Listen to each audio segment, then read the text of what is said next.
Korea, summer 1950. The United States leads the United Nations into a war against communism in Asia.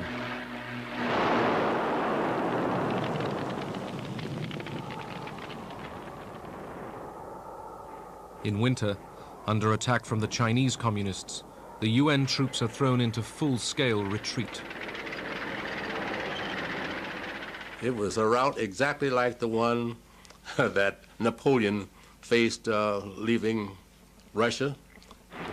We ran headlong, helter-skelter, pell-mell, trying to get to Busan, trying to get back to Japan. It was disgusting. The Cold War has become a hot war.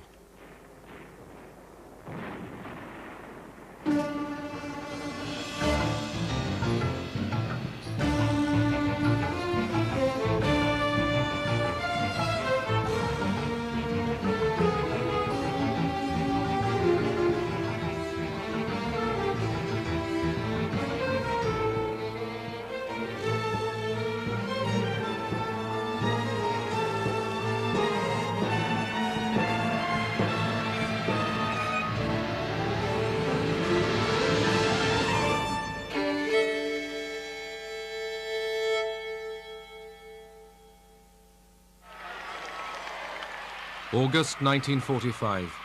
At the end of the Second World War, the Japanese army that had occupied Korea for 35 years surrenders.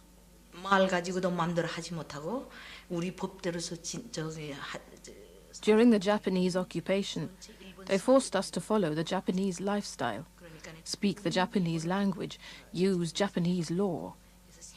When we were liberated, we welcomed the soldiers.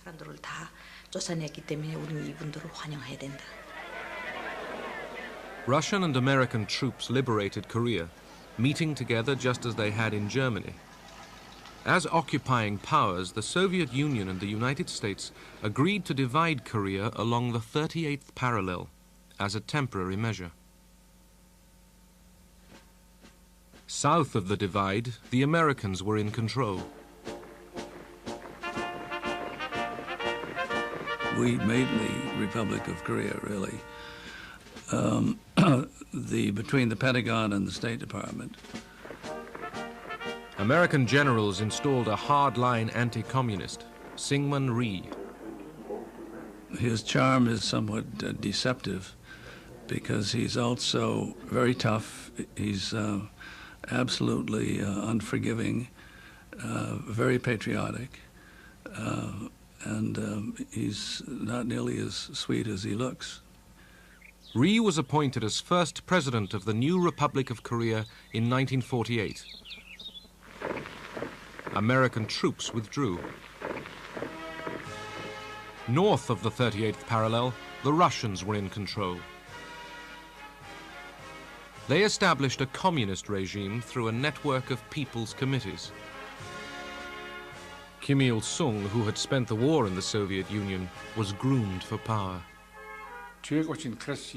He was a very handsome young man, always smiling. Everybody liked him in Korea. He made a very good impression. He was the national hero of the Korean people. The Democratic People's Republic of Korea was proclaimed, with Kim Il-sung as its president.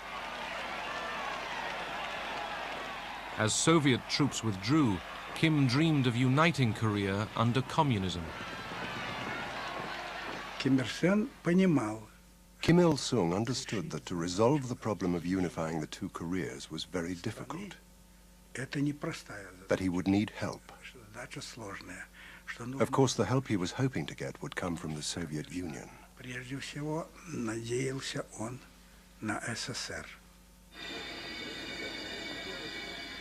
In March 1949, Kim Il-sung went to Moscow, his secret agenda to seek Stalin's permission to invade the South. 조선정부 대표단이 모스크바에 지금 도착한 것은 조선민주주의 인민공화국과 소비에트 연맹과의 사이에 정치적, 경제적, 문화적. Stalin, preoccupied with crisis in Berlin, rejected Kim's request to invade.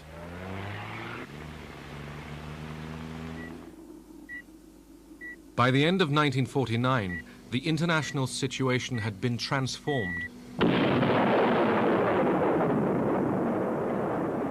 The Soviets detonated their first atom bomb.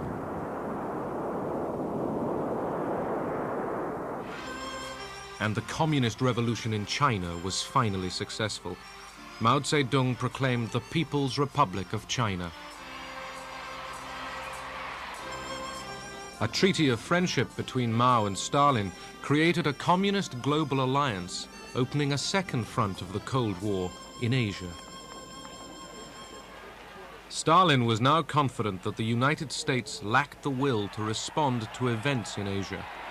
In April 1950, he finally gave approval for Kim Il-sung to invade South Korea.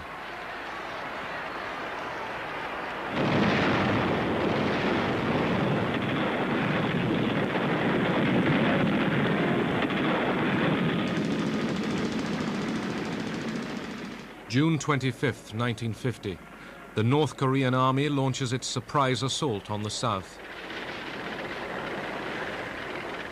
I remember vividly even today, the day the war broke out. It was Sunday morning, and we heard this kind of remote, the roaring noise from the north. Equipped with Russian tanks and artillery and directed by Soviet advisors, 10 combat divisions of the North Korean army flooded south. We believed that we had to fight for our motherland, for our people, for our leader, Kim Il-sung. We believed it would be better to liberate the South and to unify Korea. That's what we were fighting for.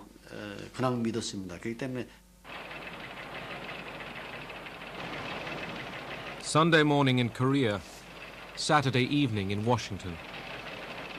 The Sunday papers prepare to go to press. It was Saturday evening.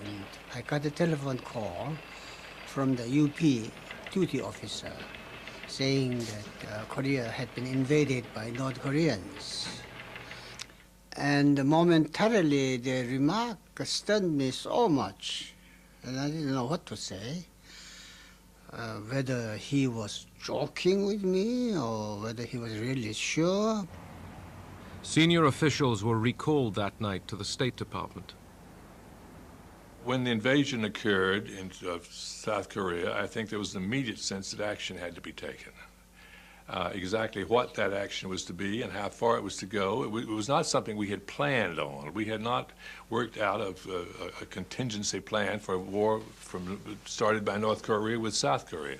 And about midnight, there was a call from President Syngman Rhee.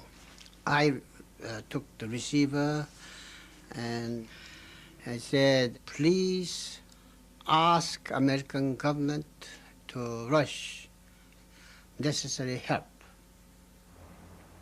The South Korean ambassador went immediately to the State Department to see Assistant Secretary Dean Rusk. He said, if I quote him, we felt that this is a matter America alone cannot be concerned with. It is a matter the world has to be concerned. And with that judgment, we have decided to summon the Security Council for an emergency session. Noting with grave concern the armed invasion of the Republic of Korea by armed forces from North Korea. The following day, the Security Council met.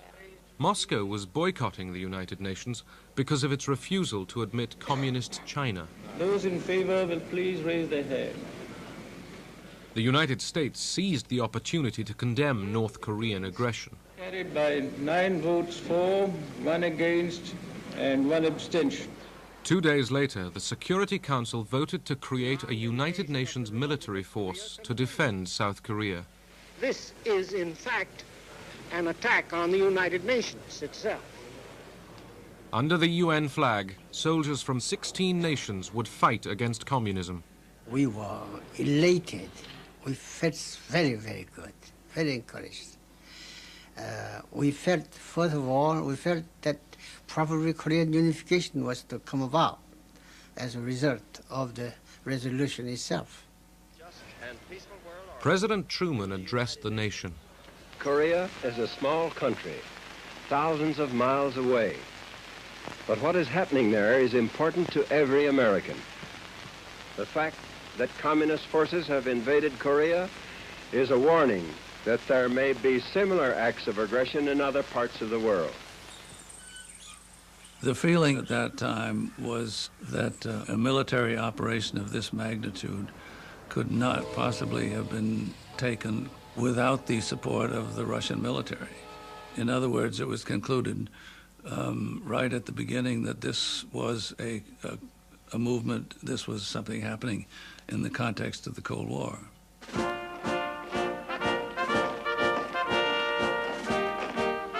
The United States mobilized for war. The reserves were called up. At the time we entered into the war, led the UN into the war with us, it was a very popular war. Everybody was agitated, getting ready to go overseas. There were all sorts of feelings: trepidation, expectancy. There was quite a feeling of wanting to stop the communists from taking over anywhere in the world. They wanted to stem the tide of communism. General Douglas MacArthur, the Allied Supreme Commander in Tokyo and the legendary victor of the Pacific War, was appointed to lead the United Nations forces. He was worshipped in Japan. This man had a tremendous ego, and it had been fed for all these years. I do believe he was, at this point, felt that he was infallible.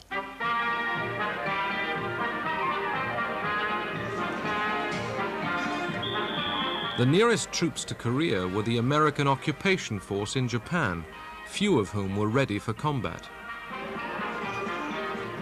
The lifestyle involved a lot of leisure. A life that was lived through the Sears Roebuck catalog, who bought nylons and whatnot for the native girls and that sort of thing. It was a good life. The U.S. task force sent to Korea didn't imagine their stay would be for long. As a matter of fact, we were told to take our athletic equipment and leave everything else behind because we'd only be gone for maybe 6 weeks. Have a show of force in the field, and those groups would go back across 38th parallel and we'd come home. It wouldn't be that easy. Rhee's South Korean army was in retreat.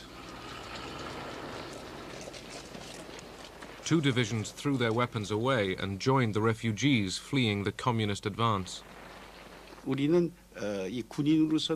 As soldiers, we did our utmost, but the overall situation was going against us. The North Korean army achieved its initial objective. It captured Seoul in 3 days. With the capture of the southern capital, Kim Il-sung won a great victory for communism.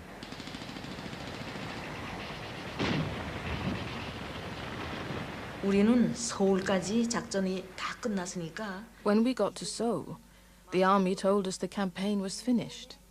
They told us political reforms will follow. Now the country will be unified with ease. We didn't think there would be any more war.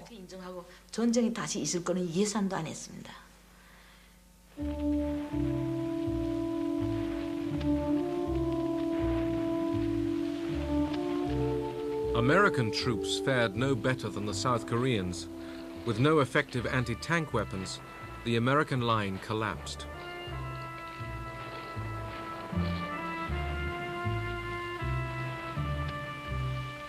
Within days, American troops were reeling back in disarray under assault from the tiny communist regime of North Korea.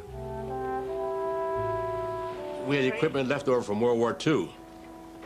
We were in very poor shape for everything.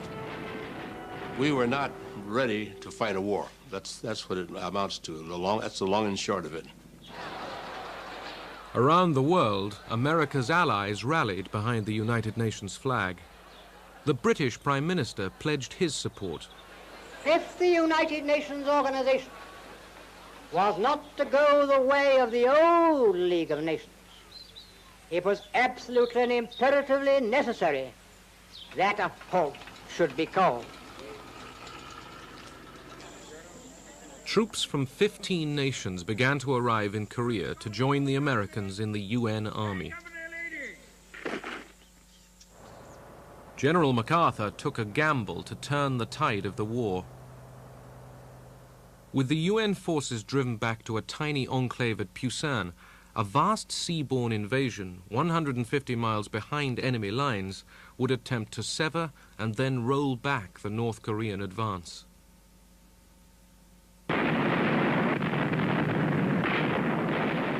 Dawn, September 15th, 1950.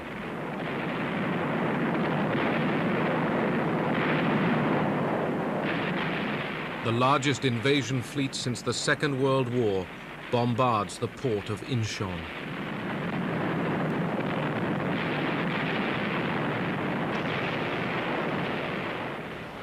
American and Korean Marines go ashore in huge numbers. When we landed, we approached the beach at full speed. The ramp of the landing craft opened with a bang, and we charged with our guns, screaming down the ramp. There was a seawall there, cut stone. They had to be scaled. The actual landing conditions were terrible. Part of the city was on fire. It was a rainy day, and the rain was mixing with the smoke of the fire and the smoke of the bombardment.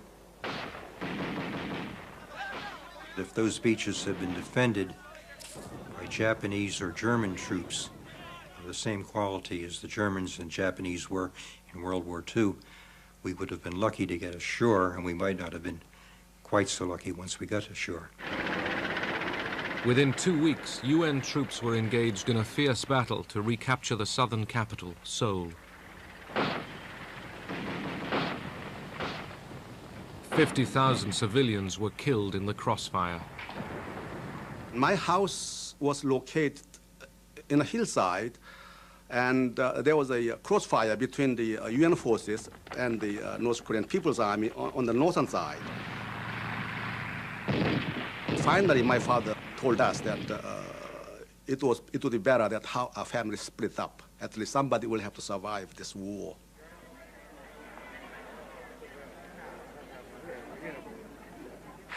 After finally recapturing Seoul, MacArthur reinstated Syngman Rhee in the Parliament building. MacArthur's association with Rhee's increasingly vicious regime caused concern in Washington. Syngman Rhee was a difficult man to back. And once he was in power, it was very difficult for us to do anything. It was not up to us to change the government, and there was no other alternative, obviously, available anyway. Rhee's jubilant army was the first to cross the 38th parallel into North Korea.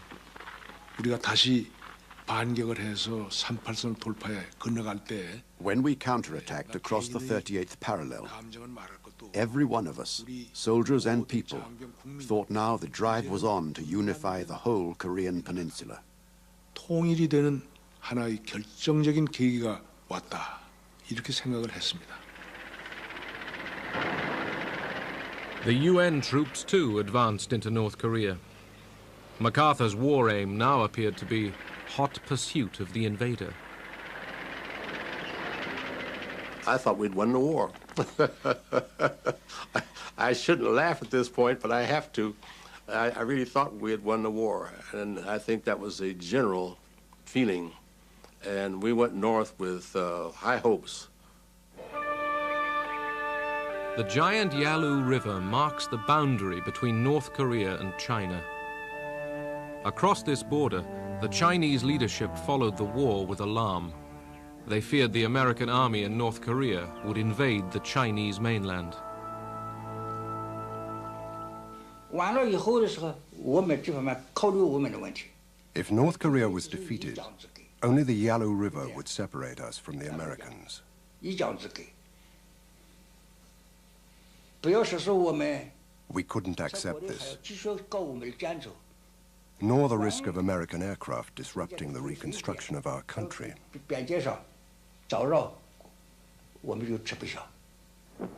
From devastated North Korea, an urgent message went out to Beijing.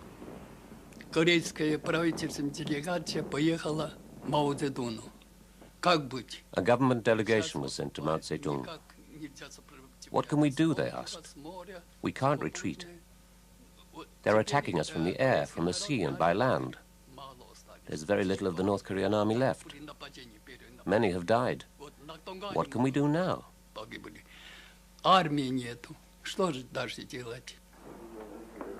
The communist leadership in Beijing was deeply divided over intervention. Mao received secret cables from Stalin telling him to enter the war to save North Korea. Wanting to assert China's power in Asia, Mao was agreeable.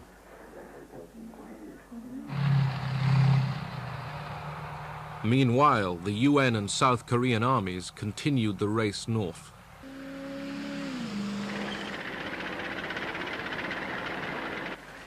On October 19th, Pyongyang fell. It was the only communist capital ever to fall to the West during the Cold War. MacArthur had the bit in his teeth. He was pursuing a defeated army. The race to the Yalu was on. MacArthur was surprised to be summoned to Wake Island in mid-Pacific for a meeting with President Truman. MacArthur assured his commander-in-chief there was no possibility of China entering the war. He took the award of yet another medal as a signal that he could continue the advance towards China. When the president asked him to stay for lunch, MacArthur refused. While Truman and MacArthur were talking, Mao ordered the Chinese army, called the People's Volunteers, to enter Korea. 500,000 Chinese began to cross the Yalu River and waited for the UN forces to approach the border. As they crossed the Yalu in enormous numbers, the volunteers sang this song. 雄赳赳，喜昂昂，跨过鸭绿江，为祖国，为国兵，就是保家乡。祖国好儿女，齐心团结，金抗美援朝，打败美帝野心狼，就是这个样。 Unaware of the massing of the Chinese troops, the US Army paused for Thanksgiving. Roast turkey and cranberry sauce were served up. MacArthur and his soldiers still thought the war would be over by Christmas. Well, Thanksgiving Day in 1950 was a very fine day. The weather was nice. The typical Thanksgiving dinners were there. We had everything that we would have had we been at home. And it was just a very nice day. And that was the last nice day we had.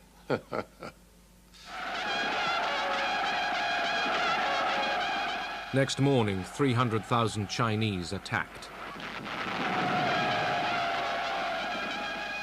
They'd blow these bugles, and they had a chilling effect on the soldiers. The first aim of the volunteers going into Korea was to defend our homes and country, the motherland. We couldn't allow others to cross the Yalu River and invade us. But also we wanted to help the Korean people. As in China's long civil war, Mao believed that greater motivation could defeat an enemy with superior arms. Because our war was a just war, the enemy could be defeated.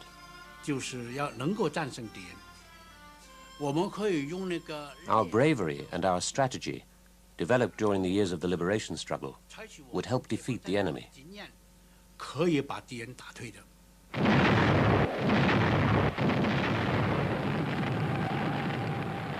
The reaction when China came in was that we had a whole new war, a whole new situation. It was a very terrifying situation, and one that was extremely troubling.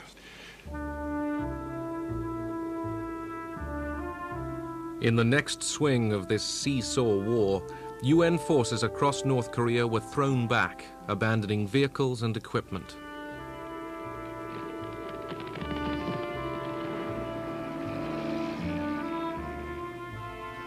We had people on top of the trucks, on the running boards, just heading south. I never felt so inadequate in my life as to be part of an army that was running. It's unbelievable. I ask you to imagine a situation where the temperature is 25 below zero. Nothing is working as well as it should. Weapons have difficulty firing in that kind of a temperature. A lot of Chinese out there. I'm not aware of any other movement of Americans that were as futile as that rout was. And it was a rout.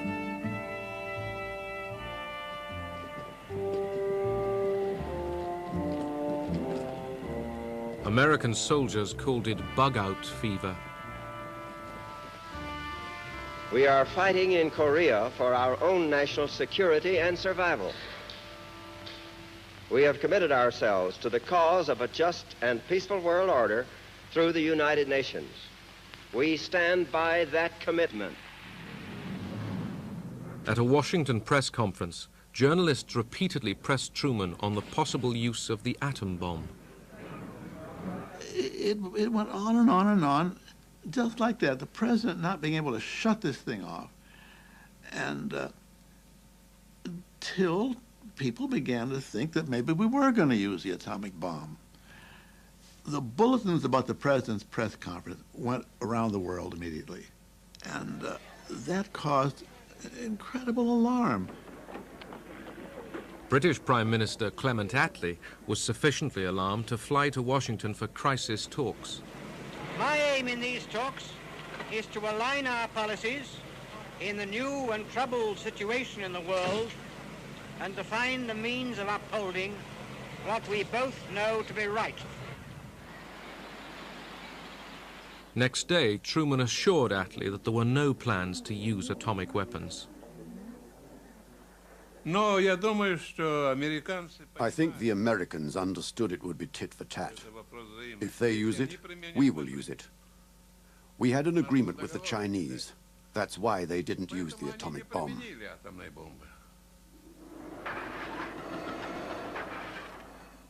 At home that winter, for many American families, the pain began with a call at the door. The 29th of December, the doorbell rang. It was on a Friday. I had just washed my hair. And I opened the door, and there was a boy delivering a telegram. And he turned on his heels and left. And I knew the telegram was going to tell me either he was dead or alive. And when I opened it, I just thanked God that he was missing in action. As far as knowing when he became a prisoner, that wasn't for another year. Even though we knew he was in a camp, I never knew from day to day how he was doing. I never knew from letter to letter if he was alive, you know, so I always held out hope that he would come home, but I never could say that he would come home.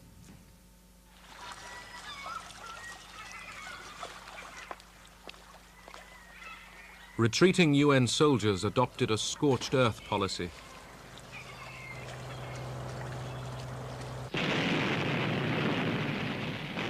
After withdrawing from Hungnam, American engineers blew up the dockside. The Chinese, rapidly advancing, recaptured the northern capital, Pyongyang. At the beginning of 1951, Seoul fell again to the communists. General Matthew B. Ridgway was appointed by MacArthur as the new field commander. At last, UN troops began to slow the Chinese advance.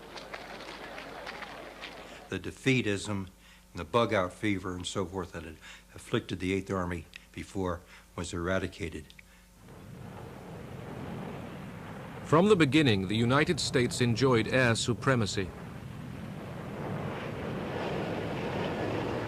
When I was flying up along the Yalu in the F-86, the Sabre, we were using tactics that literally had been used in World War I and World War II, except we're flying jets at much higher speed.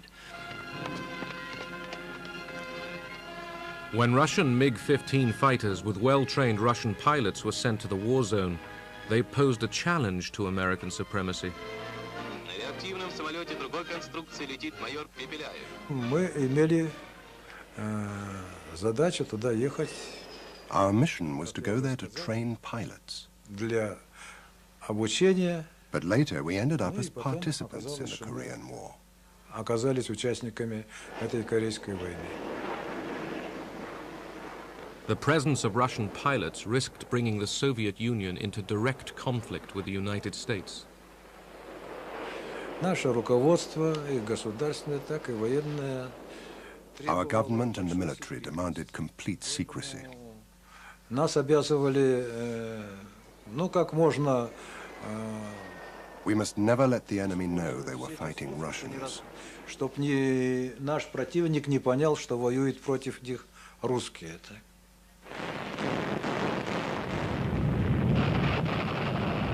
When the US deployed the F-86 Sabre, they slowly won back mastery of the skies. This enabled American aircraft to keep up a constant offensive on ground targets. For ground attack, we were flying the F-9F, the Panthers. Now, they would carry a large bomb load, and we could carry a couple of 1,000-pound bombs on that airplane, and on some flights, 100-gallon napalm tanks with a white phosphorus grenade cap on there so that when it hit the ground and impacted, it would burst into flame and ignite the napalm. And so we used all of those things from time to time on ground attack. MacArthur now called for the bombing of Chinese cities and for the pursuit of the war in mainland China. This was too much for Truman. I believe that we must try to limit the war to Korea for these vital reasons: to make sure that the precious lives of our fighting men are not wasted, to see that the security of our country and the free world is not needlessly jeopardized, and to prevent a third world war. A number of events have made it evident that General MacArthur did not agree with that policy. I have therefore considered it essential to relieve General MacArthur so that there would be no doubt or confusion as to the real purpose and aim of our policy.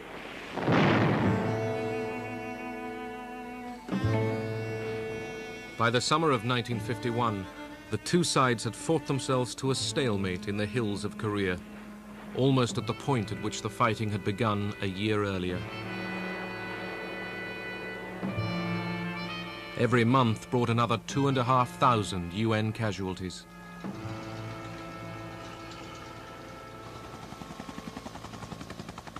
It became evident to us that we were not going to fight this war to win it, that we were going to fight it to some negotiated kind of peace. Armistice talks began in July 1951, but got nowhere.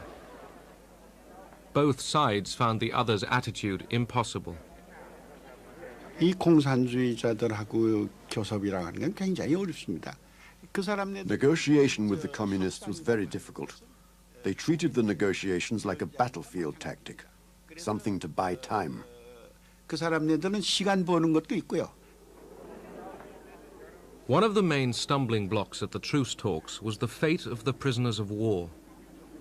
Both North and South Koreans maltreated their prisoners. 1 in 3 American POWs held by the North Koreans died during the first winter.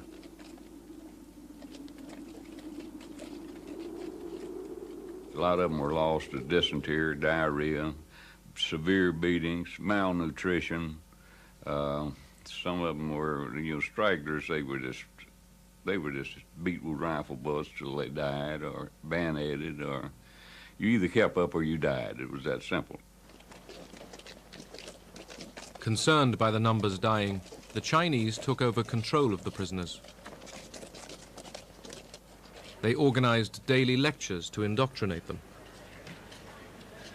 They'd say, "We will tell you why you come to Korea, why you have come thousands of miles from your homes to spill your blood for the profiteering warmongers on Wall Street, why you come here to lay down your young lives. They are sleeping with your wives and daughters. Do you think this is right?" And this would go on for days on end, hour on end, days on end, forever, continuously. Back home, few people wanted to know. Everybody was involved with World War II, but nobody was involved with Korea. The newspapers had so little in them. If I wanted to know what was going on in Korea yesterday, I would have to get the New York Times, because on page 2, they had a short column on the Korean War every day.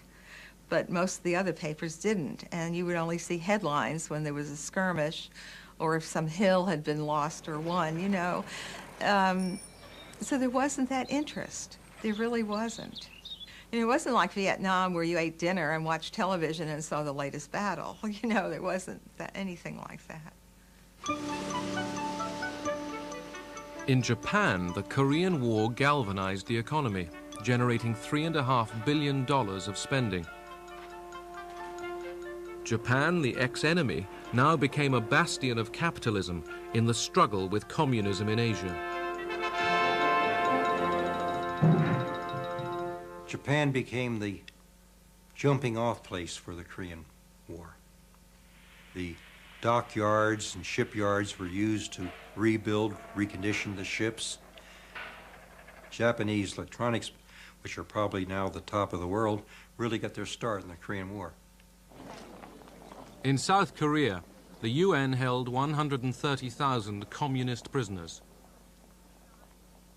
Each one was asked if he wanted to return to his country of origin or stay in the non-communist world. The communists were outraged when almost half of the POWs chose not to return to their communist homes. Violent protest dogged the camps. When the armistice talks resumed at Panmunjom, the fate of the prisoners delayed the negotiations for months on end. As the truce talks stalled, the relentless bombing continued. American bombers dropped almost as much explosive on North Korea as they had on Germany during World War II.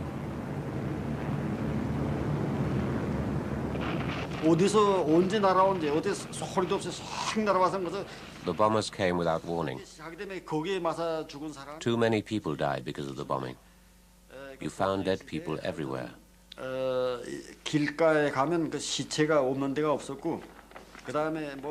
was hardly a single house left standing. They bombed the big cities, the villages, and the countryside in the same way. I saw it all with my own eyes.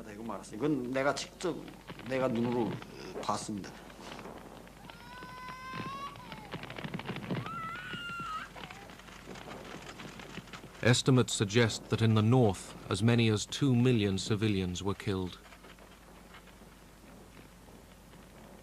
It was horrific. They said Stalingrad was destroyed 96% in the Second World War, but Pyongyang was destroyed 100%. Everything was burnt to ashes. Not a single house left.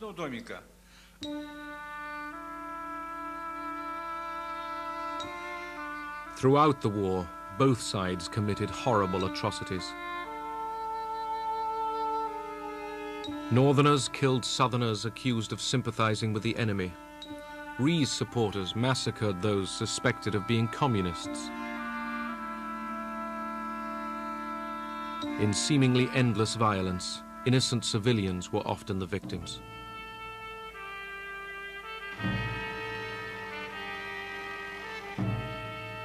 At Panmunjom, the talking continued. Spanning 2 years, there were hundreds of meetings.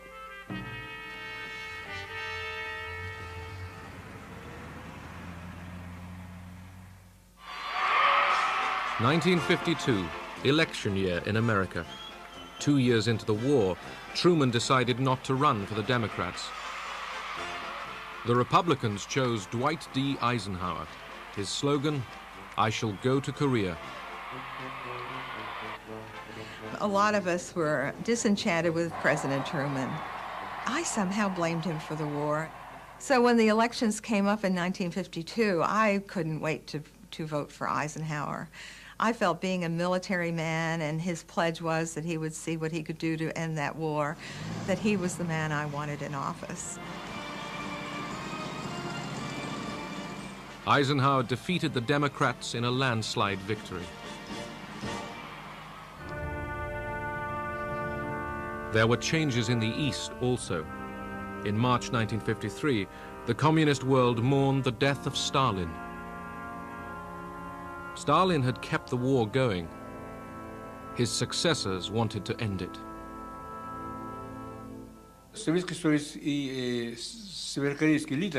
Soviet and North Korean leaders came to believe it was impossible to win this war, because on the side of South Korea was the whole world, and on the North Korean side was the Soviet Union and China. So an armistice was inevitable. A ceasefire was finally agreed on July 27, 1953. The Chinese, the North Koreans, and the UN backed the agreement.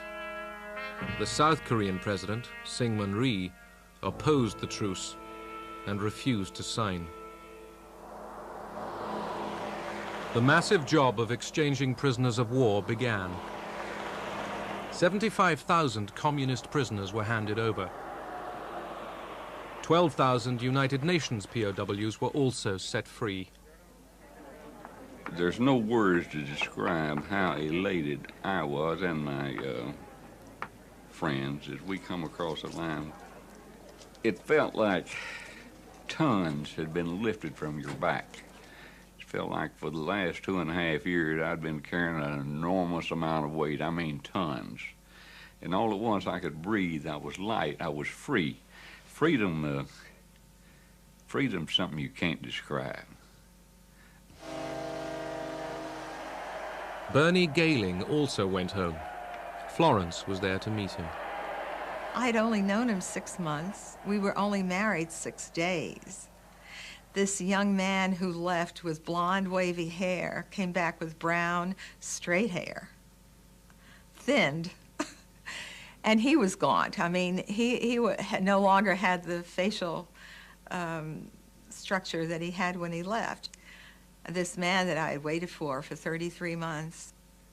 And then he comes home, and I don't really know him. But it didn't take long.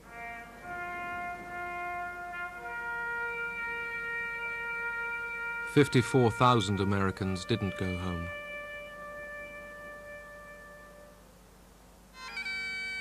The war claimed the lives of 3,000 men from the armies of 15 other nations. In China, Mao called it a great victory, and the volunteers returned home as heroes. An estimated 500,000 Chinese soldiers had died in the war.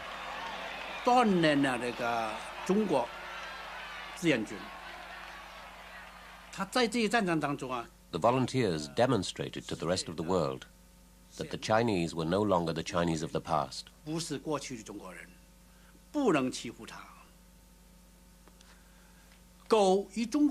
China could not be bullied.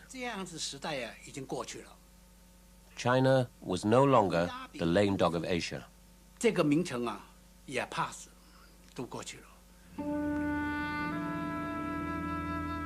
In North and South, 3 million Koreans were killed, wounded, or missing. Another 5 million were homeless. 53년도 정전 협정할 때 When the truce was negotiated in 1953, there was a chance for the Korean people to breathe.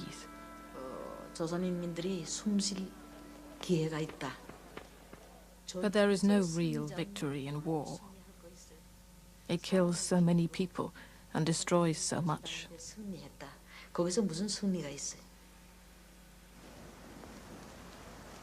No victory, but the West held the line. In Korea, communism had been contained. In broad terms, it was a defeat for socialism. We were unable to impose the socialist system on South Korea, so it was a defeat.